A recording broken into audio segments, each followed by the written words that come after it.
समस्त राम भक्तों को जय सिया राम।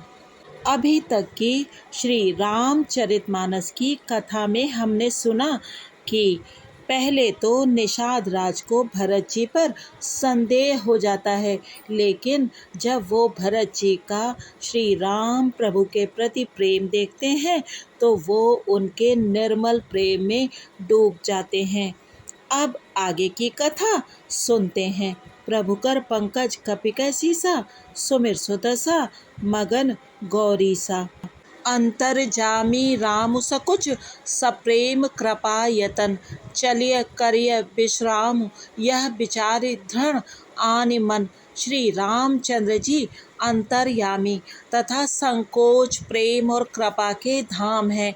यह विचार कर और मन में दृढ़ता लाकर चलिए और विश्राम कीजिए। सखा बचन सुनि उर धीरा, बास चले सुमिरत रघुबीरा। यह सुधि पाई नगर नर नारी, चले बिलोकन आरत भारी। सखा के वचन सुनकर हृदय में धीरज धरकर श्री रामचंद्र जी का स्मरण करते हुए भरत जी डेरे को चले। नगर के सारे स्त्री पुरुष यह श्री राम जी के ठहरने के स्थान का समाचार पाकर बड़े आतुर होकर उस स्थान को देखने चले। पर दक्षिणा करि करहि प्रणामा, देहि कै कही खोरि निकामा। भरी भरी बारि बिलोचन लेहि, बाम विधातहि दूषण देहि। वे उस स्थान की परिक्रमा करके प्रणाम करते हैं और कैकेयी को बहुत दोष देते हैं। नेत्रों में जल भर भर लेते हैं और प्रतिकूल विधाता को दूषण देते हैं। एक सराहई भरत सनेहु, को कह नृपति निभाहेउ नेहु। निंदहि आप सराहि निषादहि, को कही सकई विमोह विषादहि। कोई भरत जी के स्नेह की सराहना करते हैं और कोई कहते हैं कि राजा ने अपना प्रेम खूब निभाया। सब अपनी निंदा करके निषाद की प्रशंसा करते हैं। उस समय के विमोह और विषाद को कौन कह सकता है। एहि विधि राति लोगु सबु जागा, भा बिनुसार कुदारा लागा। गुरहि सुनाव चढ़ाई सुहाई, नई नाव सब मातु चढ़ाई। इस प्रकार रात भर सब लोग जागते रहे। सवेरा होते ही खेवा लगा। सुंदर नाव पर गुरु जी को चढ़ाकर फिर नई नाव पर सब माताओं को चढ़ाया। दंड चारि मह भा सबु पारा, उतरि भरत तब सबहि सम्हारा। 4 घड़ी में सब गंगा जी के पार उतर गए। तब भरत जी ने उतरकर सबको संभाला। प्रभु कर पंकज कपिकै सीसा, सुमिर सुदसा मगन गौरी सा। प्रात क्रिया करि मातु पद, बंदी गुरहि सिरु नाई। आगे किए निषाद गण, दीनेउ कटकु चलाई। प्रातः काल की क्रियाओं को करके माता के चरणों की वंदना कर और गुरु जी को शीश नवाकर भरत जी ने निषाद गणों को रास्ता दिखलाने के लिए आगे कर लिया और सेना चल दी। कियऊ निषाद नाथ अगुआई, मातु पालकी सकल चलाई। साथ बोलाई भाई लघुदीना, विप्रन सहित गवन गुर कीन्हा। निषाद राज को आगे करके पीछे सब माताओं की पालकियां चलाई। छोटे भाई शत्रुघ्न जी को बुलाकर उनके साथ कर दिया। फिर ब्राह्मणों सहित गुरु जी ने गमन किया।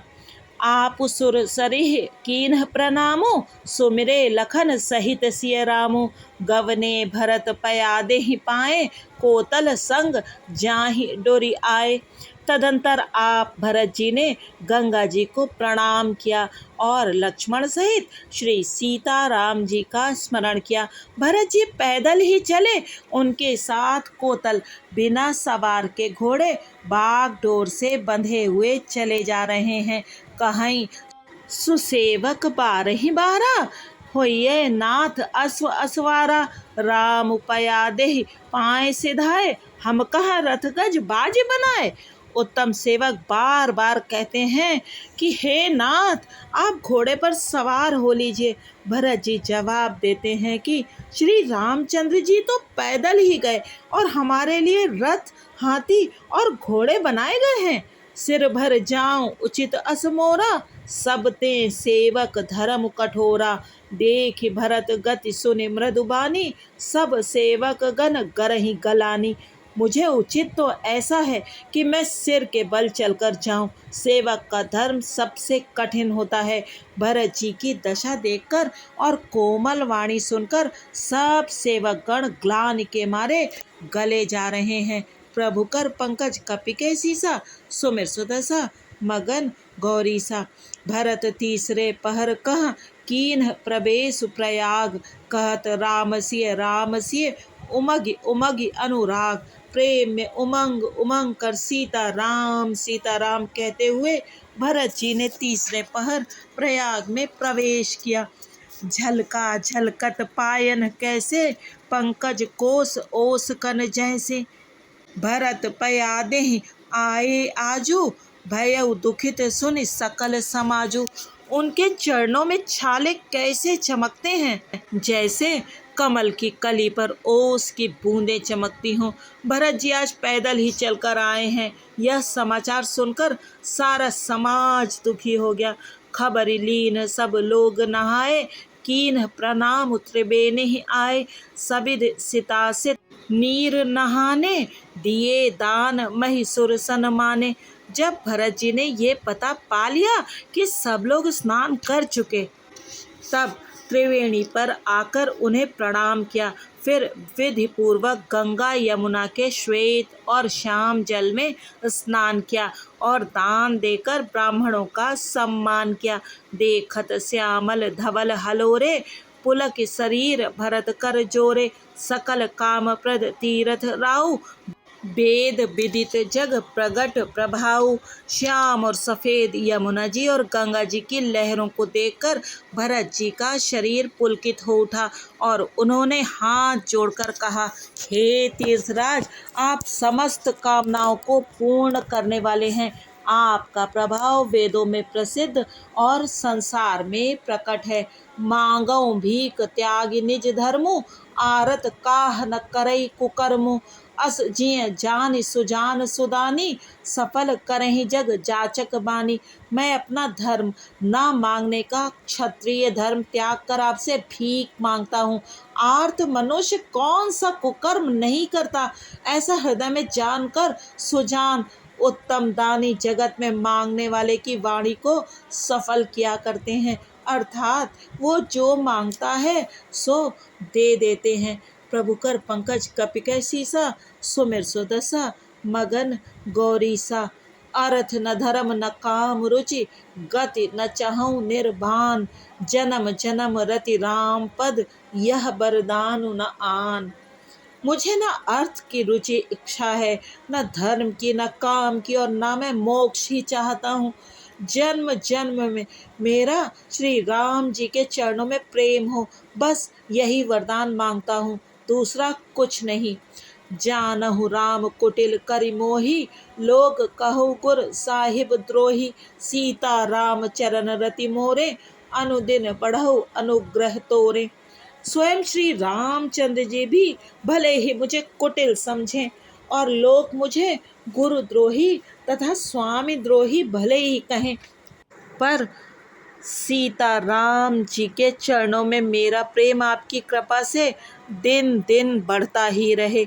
जलदु जन्म भरि सुरति बिसारऊ, जाचत जलुपवि पाहन डारऊ। चातकु रटनि घटे घटि जाई, बढ़े प्रेम सब भांति भलाई। मेघ चाहे जन्म भर चातक की सुधि भुला दे, और जल मांगने पर वह चाहे वज्र और पत्थर ओले ही गिरावे, पर चातक की रटन घटने से तो उसकी बात ही घट जाएगी, प्रतिष्ठा ही नष्ट हो जाएगी। उसकी तो प्रेम बढ़ने में ही सब तरह से भलाई है।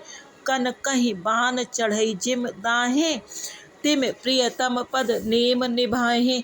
भरत बचन सुनि माझ त्रिबेनी, भई मृदु बान सुमंगल देनी। जैसे तपाने से सोने पर आग चमक आ जाती है, वैसे ही प्रियतम के चरणों में प्रेम का नियम निभाने से प्रेमी सेवक का गौरव बढ़ जाता है। भरत जी के वचन सुनकर बीच त्रिवेणी में से सुंदर मंगल देने वाली कोमल वाणी हुई। तात भरत तुम सब विधि साधु, राम चरण अनुराग अगाधु, बादि गलान करहु मन माही, तुम सम राम को प्रिय नाही। हे तात भरत, तुम सब प्रकार से साधु हो। श्री रामचंद्र जी के चरणों में तुम्हारा अथाह प्रेम है। तुम व्यर्थ ही मन में ग्लानि कर रहे हो। श्री रामचंद्र को तुम्हारे समान प्रिय कोई नहीं है। प्रभु कर पंकज कपिकै सीसा, सुमिर सुदशा मगन गौरीसा। तनु पुल केउ ही हरस सुनि, बेनि बचन अनुकूल, भरत धन्य कही धन्य सुर, हर्षित बरसहि फूल। त्रिवेणी जी के अनुकूल वचन सुनकर भरत जी का शरीर पुलकित हो गया, हृदय में हर्ष छा गया। भरत जी धन्य है कहकर देवता हर्षित होकर फूल बरसाने लगे। प्रमुदित तीरथ राज निवासी, भय खानस बटु ग्रही उदासी, कहीं परस्पर मिलि दस पांचा, भरत स्नेहु शील सुचि साँचा। तीर्थ राज प्रयाग में रहने वाले वानप्रस्थ ब्रह्मचारी, गृहस्थ और उदासीन सन्यासी सब बहुत ही आनंदित हैं और 10-5 मिलकर आपस में कहते हैं कि भरत जी का प्रेम और शील पवित्र और सच्चा है। सुनत राम गुण ग्राम सुहाए, भरद्वाज मुनि बर पही आए, दंड प्रणाम करत मुनि देखे, मूरति मंत भाग्य निज लेखे। श्री रामचंद्र जी के सुंदर गुण समूहों को सुनते हुए वे मुनि श्रेष्ठ भरद्वाज जी के पास आए। मुनि ने भरत जी को दंडवत प्रणाम करते देखा और उन्हें अपना मूर्तिमान सौभाग्य समझा। धाई उठाई लाई उरली ने, दीन असीस कृतारथ कीने, आसनु दीन नाई सिर बैठे, चहत सकुच ग्रह जनु भजी बैठे। उन्होंने दौड़कर भरत जी को उठाकर हृदय से लगा लिया और आशीर्वाद देकर कृतार्थ किया। मुनि ने उन्हें आसन दिया। वे सिर नवाकर इस तरह बैठे मानो भागकर संकोच के घर में घुस जाना चाहते हैं। मुनि पूछब कछु यह बड़ सोचू, बोले ऋषि लखि सीलु सकोचू। सुनहु भरत हम सब सुधि पाई, विधि कर्तव्य पर किछु न बसाई। उनके मन में ये बड़ा सोच है कि मुनि कुछ पूछेंगे तो मैं क्या उत्तर दूंगा। भरत जी के शील और संकोच को देखकर ऋषि बोले, भरत सुनो, हम सब खबर पा चुके हैं। विधाता के कर्तव्य पर कुछ वश नहीं चलता। प्रभु कर पंकज कपिकै सीसा, सुमिर सुदशा मगन गौरीसा। आज श्री राम जी की कथा को यहीं विश्राम देते हैं और जानेंगे कि आगे भरत जी किस प्रकार से चित्रकूट तक पहुँचे और वहाँ जाकर श्री राम प्रभु से कैसे मिले। तब तक आप सुनते रहिए श्री रामचरितमानस की सुंदर कथा। और जो कोई लोग भी श्री रामचरितमानस के बारे में अनर्गल टिप्पणियाँ कर रहे हैं तो आप बस एक ही बात की सुरति अपने मन में रखिए। राम कथा सुंदर करतारी, संशय बिहग उड़ावनिहारी। जो लोग श्री रामचरितमानस की सुंदर कथा को पढ़ते और सुनते हैं उनके जीवन में दुख, विषाद और संशय रह नहीं जाता। और श्री राम का नाम इतना सुंदर है कि उसे सदा शिव जी भी भजते रहते हैं। महामंत्र जोई जपत महेशु। प्रभु श्री राम सभी के दुखों को जानते हैं। जैसे कि उन्होंने सुग्रीव जी से कहा था वैसे ही वो सभी के दुखों को दूर करते हैं। सखा सोच त्यागहु बल मोरे, सब विधि काज खटब मैं तोरे। जय सिया राम जी की जय। गोस्वामी तुलसीदास जी की।